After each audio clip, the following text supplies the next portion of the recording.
Hey, it's Amber here real quick. New music? What? That's right, this is the first episode of the new show/segment on Tabletop Babble called Tabletop Spotlight. We're airing these episodes live on Geekspective's Twitch channel, which is twitch.tv/Geekspective, and this one was done on February 24th of 2021. If you missed it live, you can go to Geekspective's YouTube channel to check it out and see the sweet Google slide presentation I put together for it.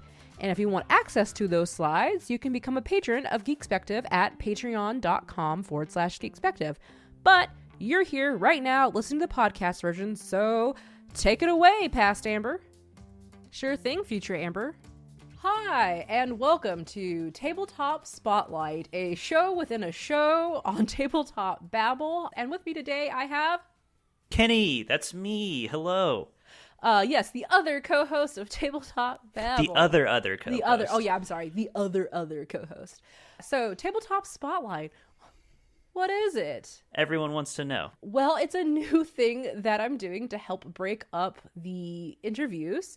We talk a lot with game designers and other people in the TTRPG space, and I kind of wanted to add some variety to the show, and I'm not exactly sure how or when I decided to do this show specifically, but it all centers around the fact that I own a lot of RPG books that I have not gotten a chance to read yet. And I was looking for some reason to do that other than putting together a game, which I feel like a lot of people, the only reason why you end up reading a game book is if you're going to actually go to play it, which, I mean, at least it's been my case. I feel like you own way, way more role-playing games than I do, and I still have ones that I have not read and have not got to. The Burning Wheel? Yes, that's a fantastic example of a tome that I have not yet found the energy to get all the way through.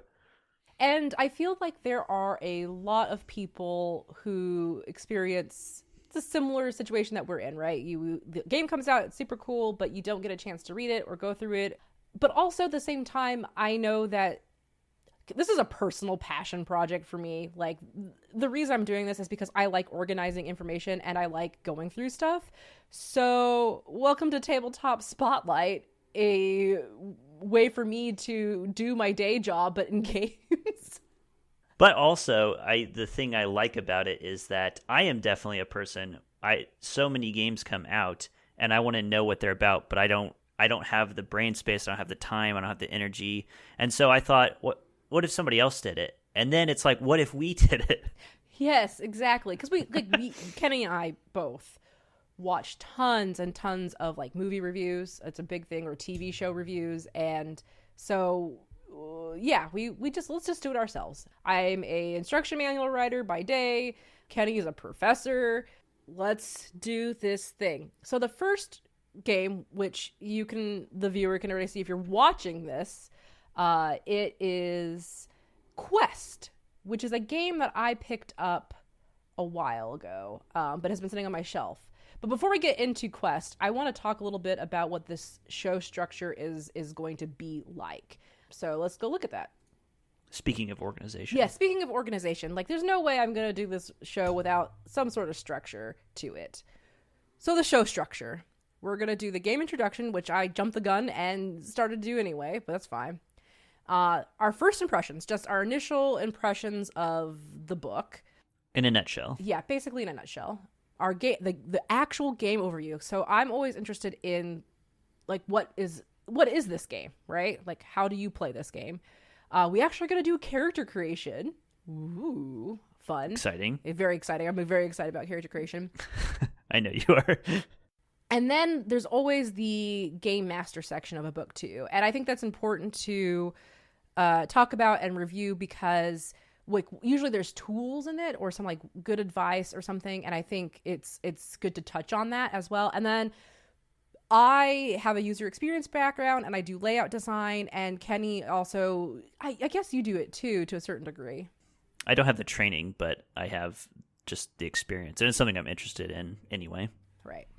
Okay, so let's just go right to what the show is. So Quest is an RPG. It's created by T.C. Sotik, I believe. I'm sorry if I have said your last name wrong. And it's published by the Adventure Guild. I think one of the things about Quest is the beautiful artwork, so I wanted to call out the art is by Grim Wilkins, Mariana Learmouth, Kevin Sotek.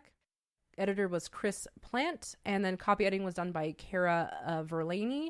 I also was trying to find the graphic designer or layout designer in the book, but that was not called out because we'll just talk about it. Let's just get into our first impressions because I'm about ready to jump in it. But I'm going to let Kenny go first since I brought you along for this Quest journey. Well, yeah, I think you were mentioning just the look of it, and on that previous slide, you saw just the spread of the book cover, some of the cards. Like it's gorgeous. I guess for me, I have a very personal take on this particular role-playing game because I've played high fantasy role-playing games are my jam. Like that's where I started. I still love it. I like doing other things too, but that's really where my heart is. And I've always wanted to make a kind of streamlined, simplified role-playing game that was high fantasy. And that it's easy to play, it's flexible, it's easy to adapt, it's easy to write for. And my overall impression is, after getting through Quest, is that I no longer need to make that project. That burden has been lifted off of me. And that this is what I had in my brain. I don't know that I could have made it, but this is what I would be aiming for if I were going to embark on that project. Because that was a sort of like modified Powered by the Apocalypse game, right? Okay, that you were originally doing. Yeah. Yes, that was the original. And I mean, this one, I think this tops what I would have done myself. And the reason I wanted to do that project is I love all the trappings of high fantasy, but so often these high fantasy role-playing games just get bogged down in just all kinds of things, mechanical things, just hangers-on from the original games in the genre, and it's nice to let loose some of those things for me personally. My first impressions were it's beautiful. Like I got the I'll show it. I got the like limited edition version, so it's like the hardback one that is very, it's like a Bible. It does look like a Bible. Even it's got the purple like ribbon in the bookmarker. Middle. Or bookmarker, yeah. It's beautiful. I thought it was just a wonderfully thought out book overall. I love the layout of books. Like, I think the table of contents was like the first thing that I looked at, and it was just like so easy and to understand. So yeah, the structure, the information hierarchy, the layout choices, especially of like very, very large font, sections that are broken out into spreads. So that's basically 2 pages facing together. So information is on the 2 pages facing each other that information is related to each other. Art, the tone, the writing, it was all just a very like welcoming experience. Like it didn't feel overwhelming at all. Very inviting. When I first bought it, I went through maybe the first 20 or so pages, and it felt just like a very narrative focused game, which it is a very narrative focused game. I didn't know more about the mechanics, but as you go on, there is something there. You know, some games are very much a like just give and take. Collaborative storytelling. Maybe there's tokens exchange or something else, but there is more to this game than that. So yeah, so that was my first impressions. Let's go into the actual game and overview. So right off the back, there's always a chapter that's like, getting started. And so one of the things I talk about is that there is a GM. They call it the guide. They say that it's best for 4 to 6 players and that you can run it as a one-shot or as a campaign. Because that was one of my first questions is, are you able to advance in this game? But also a big thing that I always want to know, this is my personal preference, I always want to know what is that core mechanic. Am I going to be tearing a card or cutting out shapes from a piece of paper? Is it going to be lighting fires? Yeah. What am I going to be doing? And in this game, you're going to be rolling a d20. That is the only dice. That is the only die that you will need as a d20 to play this game. It feels like Powered by the Apocalypse, where it's like there's a scale, right, of a scale of success on what you roll. So, of course, 1 is a catastrophe, 2 to 5 is a failure, 6 to 10 is a tough choice, 11 to 19 is a success, and then a nat 20 is going to be a triumph. And you could, well, we'll get into it later, but nat 20 is probably going to be the only kind of 20s you see. Yes. This D20 system is my jam. Yeah. Yeah, I saw this and I was just like, mwah, mwah, mwah, mwah, yum, yum, yum, yum, yum. It's so good. Because, yeah, it does have the Powered by the Apocalypse feel of it has this. Really, the meat of this roll is 2 to 5, 6 to 10, 11 to 19. Failure, tough choice, success. That's like exactly follows the formula of Powered by the Apocalypse. Just with the extra wrinkles of critical fails and critical successes, catastrophes and triumphs, which is just a fun little bit of spice. And just the simplicity of it. I love, as a GM, I don't have to be thinking about probability curves and things because it's a D20. You don't have to worry about that a 7 is more likely than a 5 or anything like that. It's just very simplified, very streamlined. And it's the only dice you need. I think that's beautiful. It's I like it too. I like it a lot. So then going into how to play, it always, I talk about it before where it's always funny to me. There is a section in every book, or at least now, there's a section where basically it's saying, hey, you play this game because it's a conversation between the guide and the players. You say it, you do it, and then you may have to roll. There are scenes, action scenes, and there's rounds in these action scenes and stuff where you get to talk, describe, you do basic attacks, and you have your special abilities. So going from there... and I'm going to probably go through this pretty quick. I don't want this to take too much time. Especially because a lot of stuff like this is stuff, like you said, is going to be fairly standard stuff you've seen a bunch. Sure. But that's I think that's another thing. It's going to a sidebar. I think that's another thing that's nice about this is like they lay it out in a way where even if you don't have this like reference knowledge, it's very friendly for new players. Yeah, I think this is a good foundational RPG. But anyway... And if you know these tropes, it's easy to just... Sure, like flip through it. So, hit points are a thing. You begin with 10 HP, and that's all you will have. Damage, your basic unarmed attacks deal 1 damage. Common weapons deal, 2 damage. And they kind of talk to you about how you can kind of scale that. Like, they give an example, like maybe Dragon's Breath is 6 damage. But you mostly will be determining that as the guide. Recovery for your HP is you can regroup, which is just a short period of a short rest. You get halfway point to your maximum hit points, and then you can do a rest, and then you recover all of your hit points after a long rest. Death can happen, but I like how they're like, you can't seriously get hurt until you run out of hit points. But when you get to 0, you're at death's door, and you can't go below 0. Unless you get hit. So if you get hit at 0 HP, you roll a die, and if the result is equal to or less than the hit, your character dies. So there is no going below 0 really. It's just you're at 0. If you take a hit, you could die from it. I think everything in this game feels fairly intuitive to me. I would say death is probably the one thing that does not feel intuitive. I don't think it's intuitive. You drop to 0 health points and you can still just kind of cruise around. There's no real detriment other than you're vulnerable to serious injury. And we read through this book, but I gotta tell you guys, from a user experience, knowing how people's brains work, I probably did not read deep into it. So I'm just gonna let that stand. I don't know if there's a section where I just missed it. I didn't mark it down, and I could go back later and look. But they don't talk about injury, really. Like what that means to your character. Do you remember anything about injury? No, and it's, again, to compare it to some other games in the same vein, like Powered by the Apocalypse, there are usually sections telling you that, an injury has a narrative consequence. Yes. This doesn't even really tell you that. No. Or anything. So I think that is an interesting way. I think it kind of goes in line with the way they've designed other things, which we can get into in a minute, and I'll talk about that in a minute. I did have one other comment on death. The note I took was, dang, very forgiving death system in this game. Because when you roll the die, if I'm remembering right, you roll the d20, that's the only dice there is, when you take damage at 0. And you die if you roll a 1 or a 2, I think. Oh. I can double check that. Yeah. I'm pretty sure, because if the result is equal to or less than the hit, your character dies. Right. So if they're hit for 4 damage, right, and then you roll, and you roll 4, 3, 2, or 1, you die.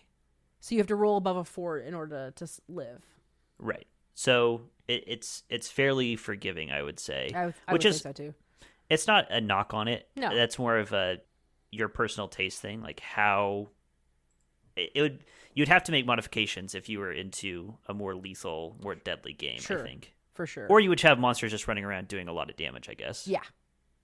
Anyway. Just a raid of goblins just hacking for 2 damage. Eventually, one of those goblins is going to do it. Right. Okay, cool. So we'll move on to that there are special abilities. Once you make your character and you don a role, you get to choose 6 special abilities that are unique to that role.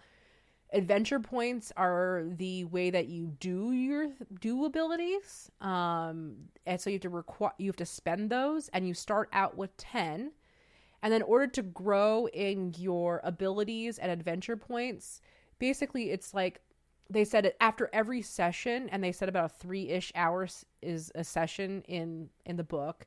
You gain 5 adventure points, but also during gameplay, the guide can reward adventure points for excellent role playing, or you did something really cool, or you made up something, amazing. So the guide can give out adventure points. Or you found a treasure. Yes. Solved a puzzle.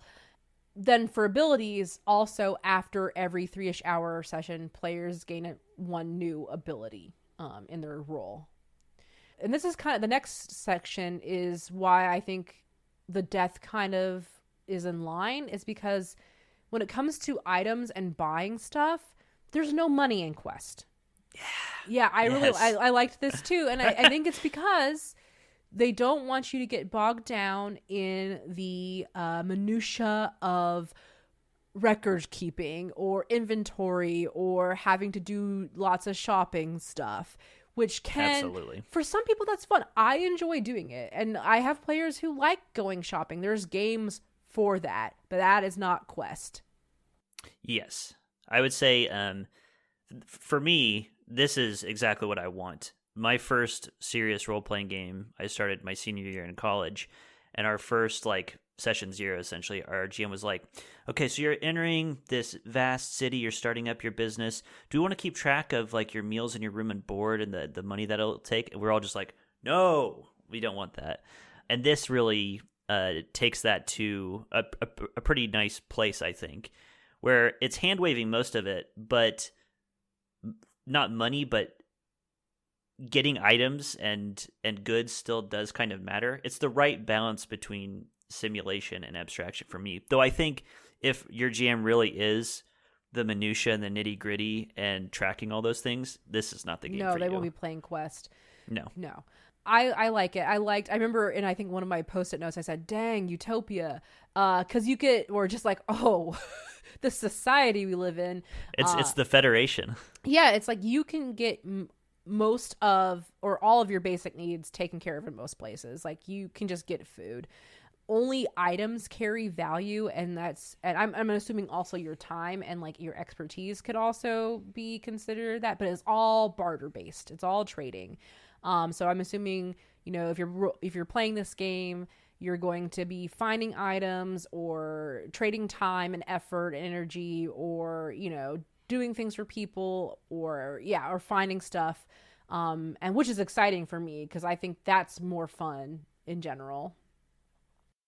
And it makes you think more about the value. I love the idea that when you find treasure, in addition to just this awesome item that might be cool, you're thinking, what can I get for this? What is this worth? And you and the guide can be having a conversation about what they're willing to give up. Right, exactly. That's fun. That is fun, especially from an NPC perspective, where haggling. Oh yeah, I love it. I've done that in some of my campaigns. It's super fun, especially because I like it when I get to be an NPC who obviously puts heavy emphasis on certain things, they want exactly for whatever. It's just fun to do. It's a fun mini game for your players to figure out, what does this person want. Yep. So then, speaking of items and things, you only can carry 12 things total. They go into detail of what that means. You can't, if you have 12 acorns, that's not 12 things, unless they're huge ass acorns. You have a bag of acorns. You have a bag of acorns. That's your one thing. they talk a little bit about that, and I think that also is part of, going back to their death mechanic and their HP mechanic and the damage. It's just streamlined. You don't worry about encumbrance. You don't have to because you get 12. Also, if you're traveling, why are you carrying more than, unless, again, the game where you have pack animals and stuff like that, Well, I like the idea that this game, and this is why I like this balance, this game is saying, okay, don't sweat the minutia of tracking how much each thing weighs and how much you can carry. But it's not completely saying carry as much as you want. You do still have to think about what things do I want to carry. Yeah. And that's the sweet spot for me. Yes. Like, gosh, I'm thinking about my D&D 3.5 days. Sorry, I'm getting caught up in memories of me. Like, why did I even keep this ring for so long? Why do I even... Okay, anyway, we're going to move on. Yeah. Before we get into character creation, I want to talk a little bit about the world setting. So in the actual book order, the world setting is put in the ability section, which I think, if this is my one little nag, I think personally I would want this prior to character creation, so I would know kind of what my character is going to be, but I also understand why they put it there, because that's when you're starting to make your character, so it makes sense to do it. It's such a minor nitpick. It doesn't matter. It doesn't even matter. It's fine where it's at. But the world setting. So I really like their visuals in the book. It has really great art. This is talking about, it's set in an omniverse. So you'll be playing in a worldly plane of something that exists in a huge universe. A sea of universes. And they said, imagine lily pads spread across an endless lake. I love that imagery. It's really good. And then the universe of your story is on one of those lily pads. So it's very open. I love that, because I personally tend to like making my own world and setting versus using the setting of a book that's just an amber. Personal preference. So I think they do a really good job of setting that up for the players and the guide, whoever's going to be running this game. Sure. Any thoughts on it? Could be a little bit of a downside if you prefer to have a world to grasp onto from the beginning. But honestly, you can read, pick any fun fictional world that you are interested in, and it's it's plug and play. It's so easy to adapt this, which is one of the things I like about it. Yep, definitely. I was definitely reading this and just still I was doing the Jack Nicholson vigorous nod as I was reading this, yes, this is my jam. Interconnected dimensions, the shadow world, the beyond, which is the source of magic, is just the connective tissue between all these universes. Ooh. It would be really easy to do a Magic the Gathering setting. Oh yeah, it writes itself. Yes, it would be perfect. Okay, so now we know the world, we know kind of the basics of how to play. It's time to make some characters. Ooh yeah. Characters. Ooh yeah. So character creation is really, really simple. It's a delight. It is an absolute delight. You're going to choose a role. There's fighter, invoker, ranger, naturalist, doctor, spy, magician, wizard. Role is basically the character class. Enter the scene. So they basically are saying this is what you look like, how you are perceived when you come into a room. Then you're going to talk about your style, what you wear, and how you move, where you call home, where you're from, what your people are known for. What do you believe in? An ideal that guides your behavior. What is your vulnerability? A flaw to make your character complicated and believable. What is a dream of your character? The big dream, the reason that fuels their desire for adventure. And then you get to gear up and choose any 3 common weapons and choose 1 useful item. And for each of these, they give you lots of examples that you can just pick up and use. Yes. So here's what the character sheet looks like. Oh, could I mention something? Yeah. So go ahead. You can stay on that page, but I just love in this game in general, like you said, it's super easy. There are no stats. There are no modifiers. I could not be more in love. I love just ditching all of that encumbrance. And I also really appreciate in this game how they just totally sidestep the issue of race in role-playing games by just saying, tell me what your character looks like, and then tell me about your people. Right. They don't have to give you any of that stuff, which I think is just great. Yes, it's wonderful. It's a nice departure from other stuff. So yes, this character sheet is my jam. It's exactly what you need. I love it. It's super minimalist. It's easy to read. Look at all that white space. Oh, I love that white space. I'm a fan of less is more, and this is definitely it. I would feel great about giving this to a friend of mine who's never played a role-playing game before. I agree. It's a Mad Lib.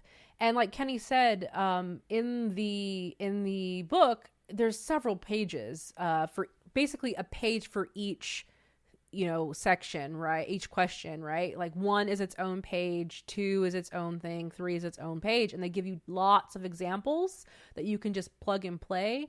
And then you can also, of course, they encourage you can make up your own. So Kenny and I made characters.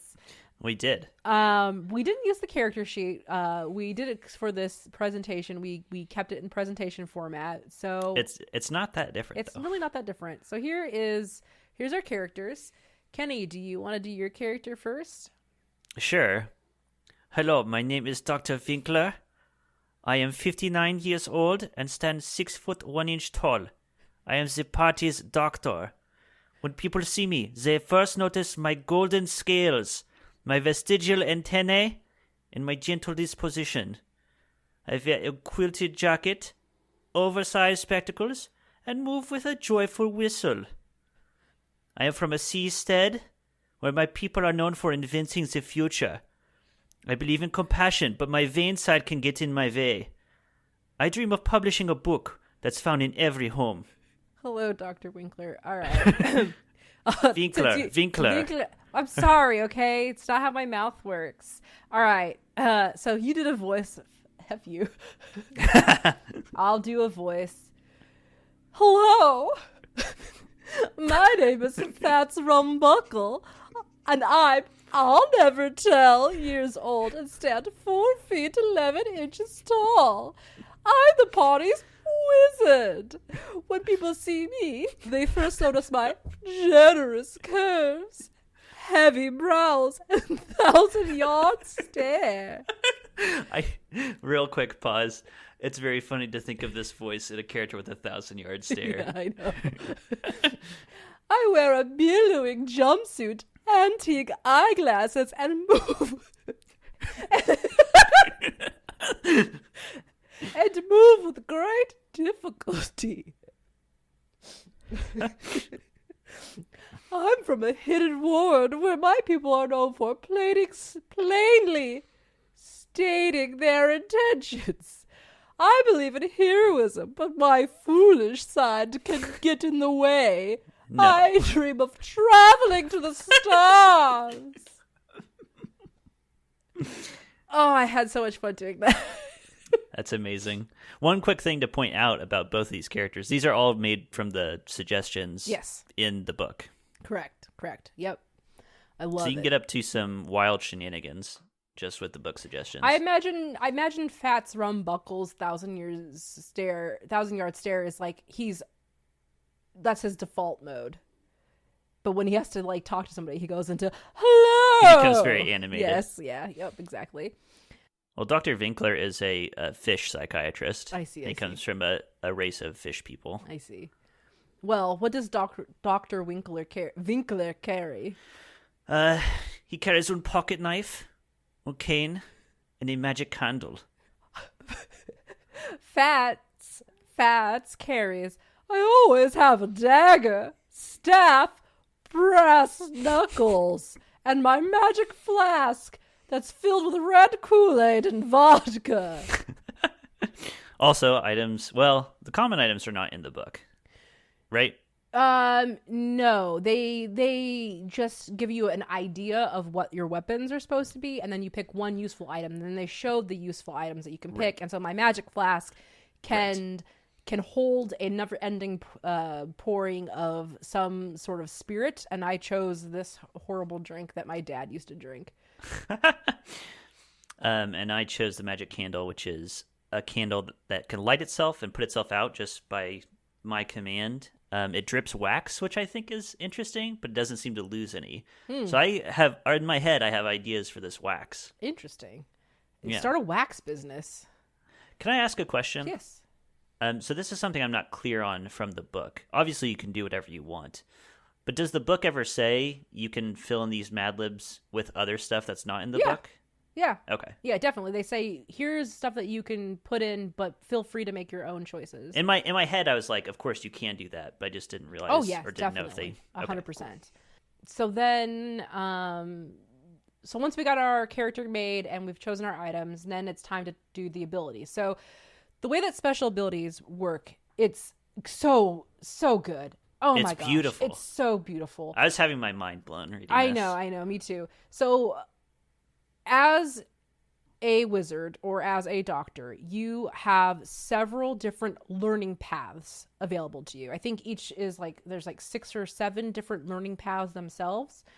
And so what you do is, for instance, and they showed this in the book, that if you take the ranger's friend path, you have abilities that go left to right. And you have to take the first ability before you could take the second, the third, the fourth, so on and so forth. It goes in order. Yes, it goes in order. When you take them, when you decide I want to do friend, I want to speak with animal, you don't have to then fill that path. You can then go to a different path in the ranger's book or their role abilities or their role learning paths. So I could take speak with animal, but then I could go to a different path and choose another one. And I can go up that path more. So it gives you nice flexibility, but it also, to me, presents you with an interesting choice when you're designing a character. Do I want to be kind of a jack of all trades, dip my toes into a bunch of different paths, or do I want to devote a lot of resources and get a lot towards one path at the expense of the others? And I just want to say that this book is 200 pages long, and pages 30 to 100 are all about roles and abilities. So it is a large chunk of the book is just on the characters' roles and abilities. And they're really fun and cool stuff.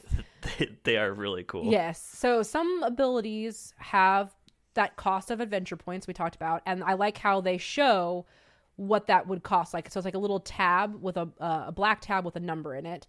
And so this one, for instance, says 3 inside that tab. So that would cost 3 AP to use. And then some abilities also require you to make a dice roll on top of that. And some abilities actually also have higher cost for different effect. So you could spend more AP to get a bigger effect. You can invest it. Right. And then they also have these abilities. Each role has these legendary abilities. I think maybe 2 or 3 of them. And you can only learn them if your adventure provides that opportunity. So your guide can decide and maybe even just the table decide when does it make sense for your character to become a legendary ability user for a wizard or something. It's really cool. It could be very tied to the world. Yes. I just wanted to read one of these that really struck me, or give a synopsis. Sure. Because it's awesome, and I just want to give the reader a feel for what these legendary abilities are. Yeah, go for it. And just how creative the abilities are. So this is the Invoker's legendary called Eternity Gate. So when you use it, you roll the die, exciting, and it costs 7 AP. You project yourself past all realities and glimpse a place outside time and space, into the beyond. Here you may seek and find a single truth by posing a question to eternity itself. The guide will give you a fulsome and accurate answer to your question. If you explain why you're asking the question, the guide will do their best to give you an answer that satisfies it. So it's not like a genie giving you the answer. Right. This was a true and genuine answer. You must seek fact. You won't find satisfying answers to questions like, what is the meaning of life? And how true is that? Casting Eternity Gate is a huge risk. This is where the die roll comes in. If you roll a 20, a triumph, you may receive your answer and get another question. 11 to 19, you get your answer.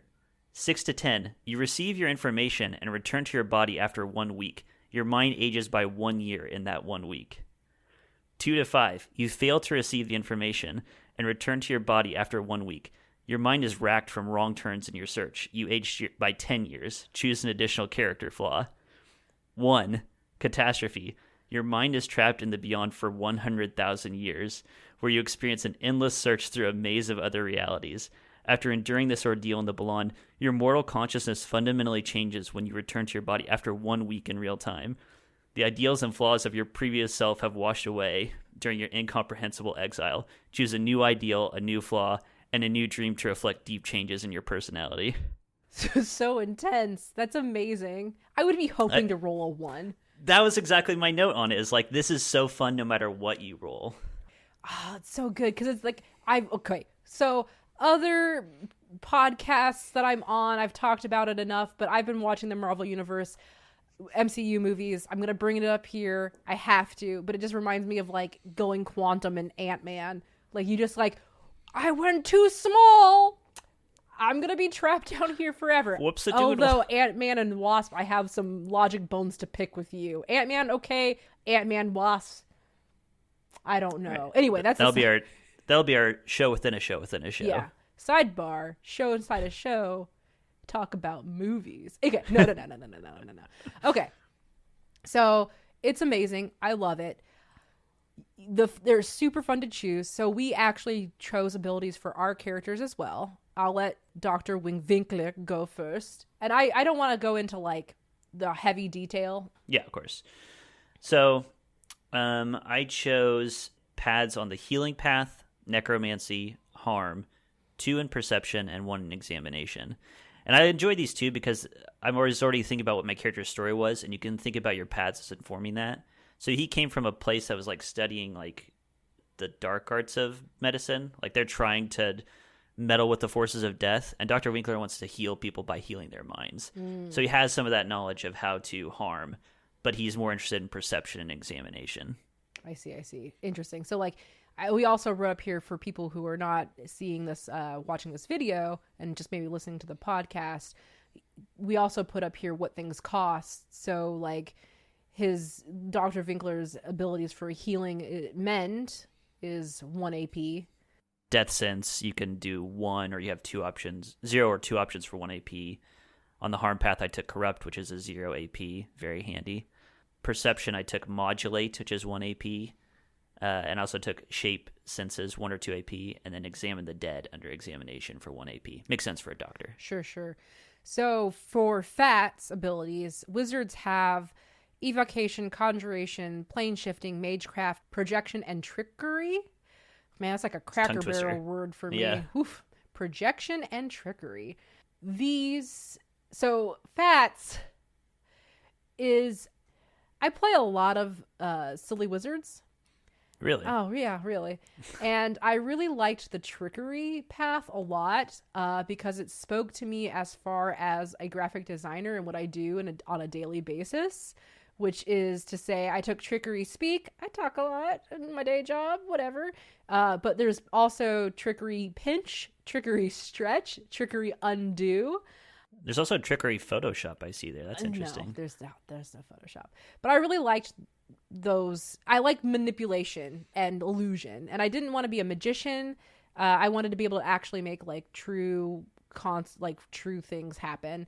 But each of those, if you look at it, undo, you can pay 1, 2, 3, or 4 AP to up to certain levels of like rewinding something, making something not happen. And then like speak is 1 AP, pinch is 2 AP, stretch is 2 AP or 4 AP. Then I also took Conjuration Familiar because I wanted to be able to summon a hedgehog for, I don't know, I just wanted that to have for myself. And then I also took Magecraft No, which is like counterspell, which I like. I love that too. I just like to imagine Fats being like, no, not today, Satan. Look at you, embracing counters magic. Whatever. That's great. So I really liked that idea for Fats where he's just like manipulating, crafting the world for fun. I don't know. There's nothing much and profit. Nothing deeper than that. And also he has a hedgehog.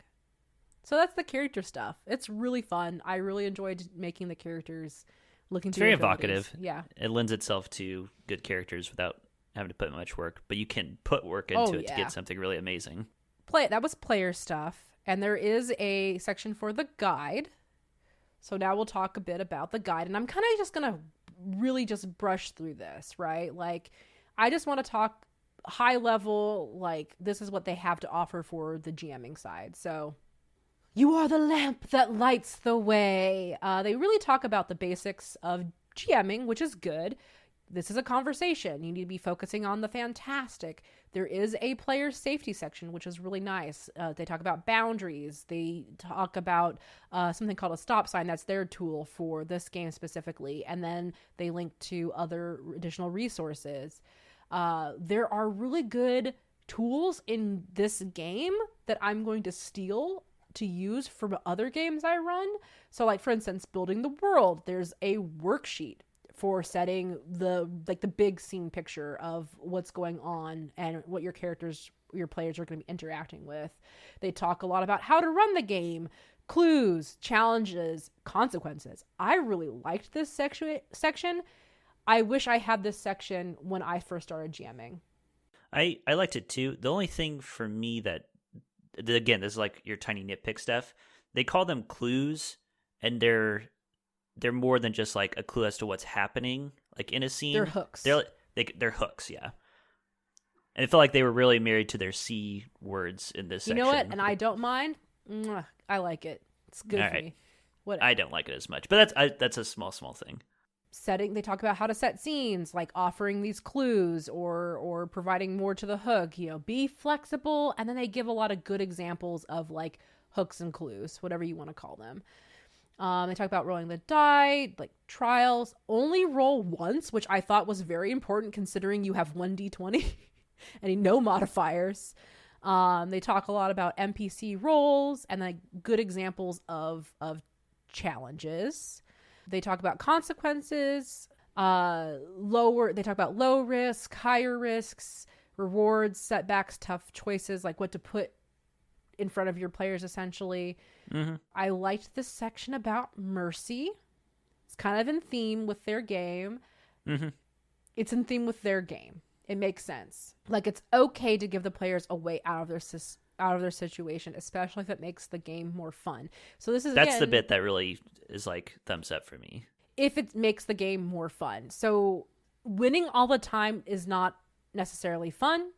I think it's fun to fail. And if you are a player to Quest or any RPG for that matter, I challenge you to embrace failure because they can lead to really fun consequences and really great character moments. And I think that's why this is in here, where it's like, hey, it's okay to like let your players get out of situations and talk at the table about like what this means narratively, but especially if it makes the game more fun. So they have a section for NPCs, how to craft them, and then templates.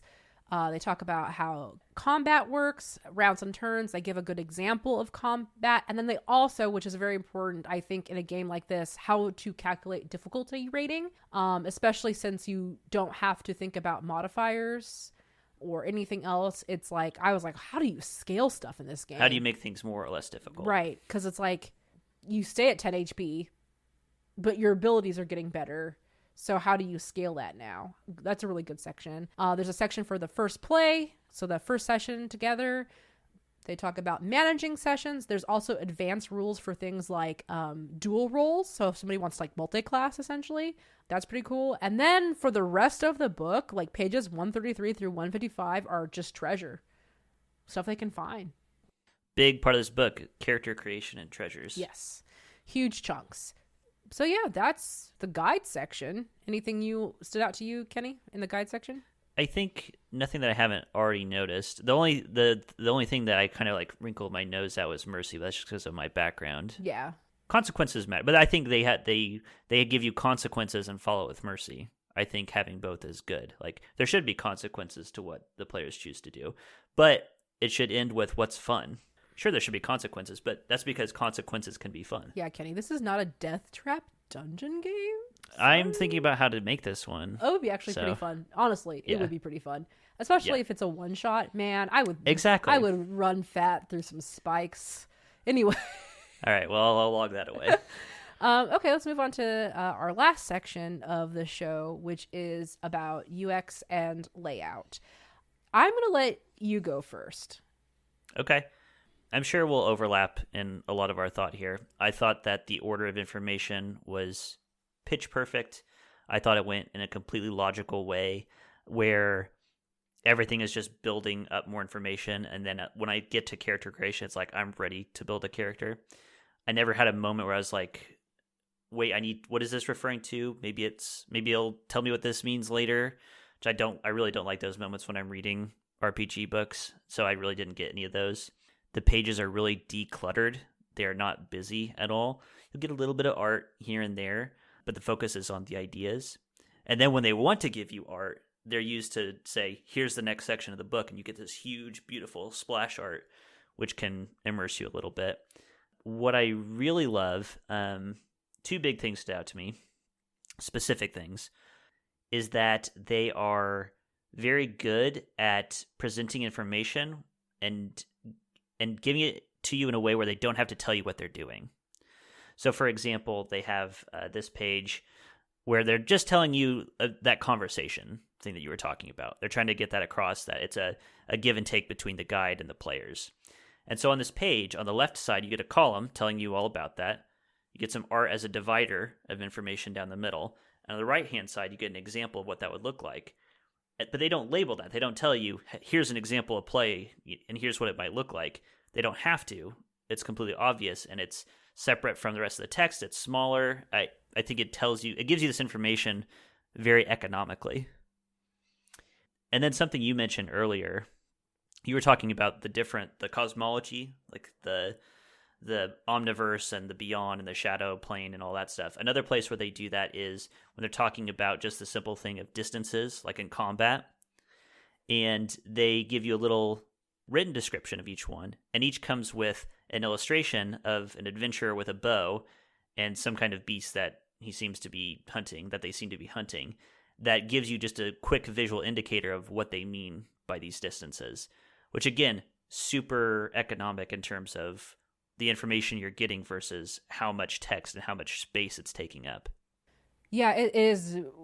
When I first was going through this book and I was just flipping through it, I was basically super inspired. Like, this is the kind of instruction manual that I would love to be able to create one day. And a lot of that comes down, that first getting to be good with layout is understanding how to organize your information. And I remember looking at that table of contents and just loved how they broke out the table of contents in such a way that it was talking to you. And also it was just 4 categories, which is huge. It's like, this book only truly has 4 real sections. 4 sections is a lot more palatable than 15 sections. And it's also more memorable just because of how our brains work. But I really liked how they were like, the contents page doesn't even say contents. It says what's inside.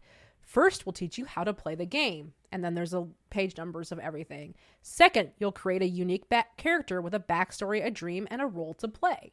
Cool. Third, you'll prepare your character with special abilities and equipment. And finally, if you're the guide, we'll teach you how to run the game. And it's just so beautifully done. Oh my God. I'm like, it gave me goosebumps. And it's such a weird thing to get goosebumps from, but I love good organization. Well, this is your jam. It is such my jam. Yes. One other thing I like about that table of contents, notice that they don't call that one section character creation. It's framed in a way that if you're a brand new player and you don't know these tropes, you get what this section is going to be doing. On top of that, I love the font size they used. I don't think there's a font that goes below 10 point. For the most part, all of their font feels like it's 16 point to 20 point font, which is great for people. All people. Yes, all people. Yeah. I love how, like I said at the beginning, like the facing pages relate to each other so that you just have all the information you need for that particular point on 2 pages you're looking at right there. You don't have to flip around like what you were saying. And then it's just just spacious. It's a very spacious book.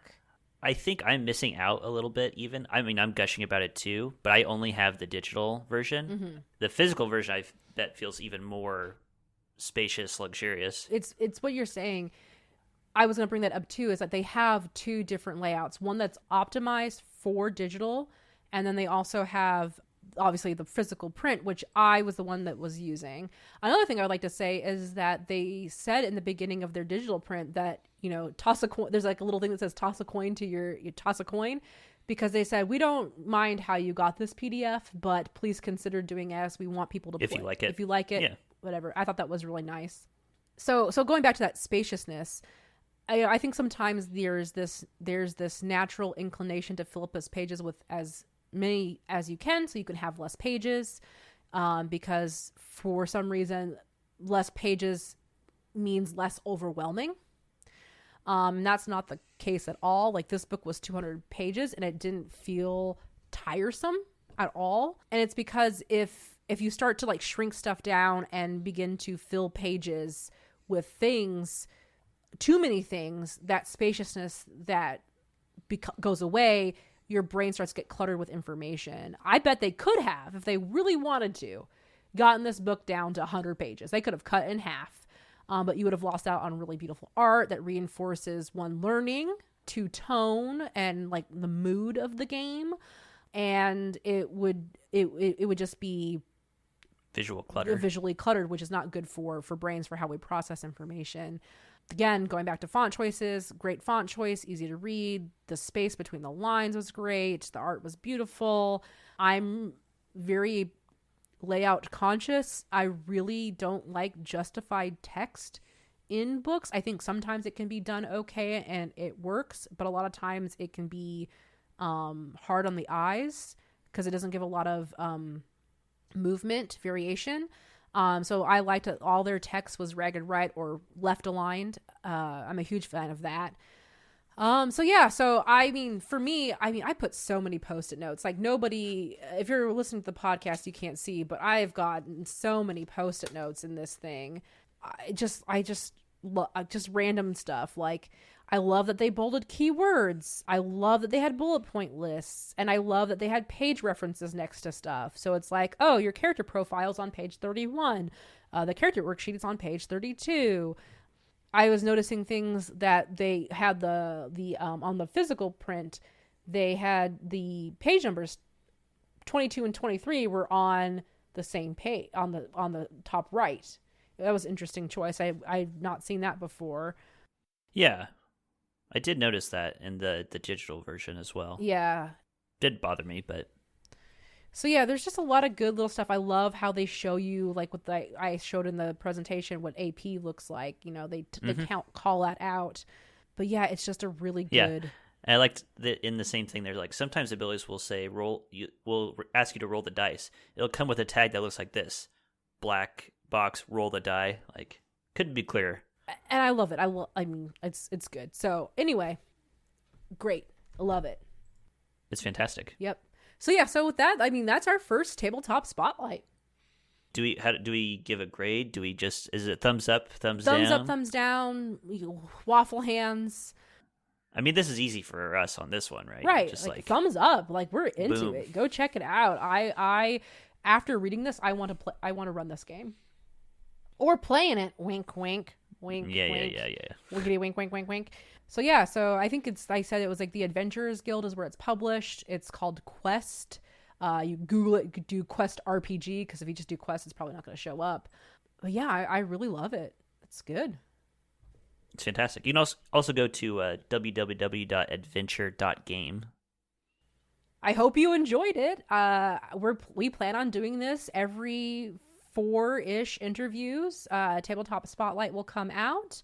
We would love to hear your suggestions. Yes, please. Is there a book that you have that you've wanted to read but haven't gotten to, or that you are interested in? I am more than happy to buy books too, especially if it's indie creators. I would like to give back to the indie community as well. So any and all I will take, and I will ask for stuff on our Twitter. I don't plug it enough. Tabletop Babble has a Twitter. It's at Tabletop Babble. That's where I'll probably post things. That's where you can send me stuff. Be great. Just tweet at me, bro. And then also, if you want to follow me personally online, where I do graphic design and draw goblins and do a million other things for Geekspective, that's at Rocket Orca. I'm on Twitter. I'm on Twitter at Wolfmere if you're interested in RPGs and MTGs. MTGs being Magic the Gatherings. Yeah, mostly what I care about on Twitter. Yep. And so yeah, look forward to doing this next time. I enjoyed making this giant That was really fun. PowerPoint. Can't wait to do the next one. I think I'm going to drop it here. I think the next one's going to be Blades in the Dark because that was requested. Okay. Okay. I will come in as the novice. You can come in as the I've played it. I've not house run it. expert. Until next time, thanks for listening. Thanks for watching. And bye. Bye-bye. Tabletop Babble is part of the Geekspective Network. Go to geekspective.com to check out all our other shows or follow us on Twitter at Geekspective.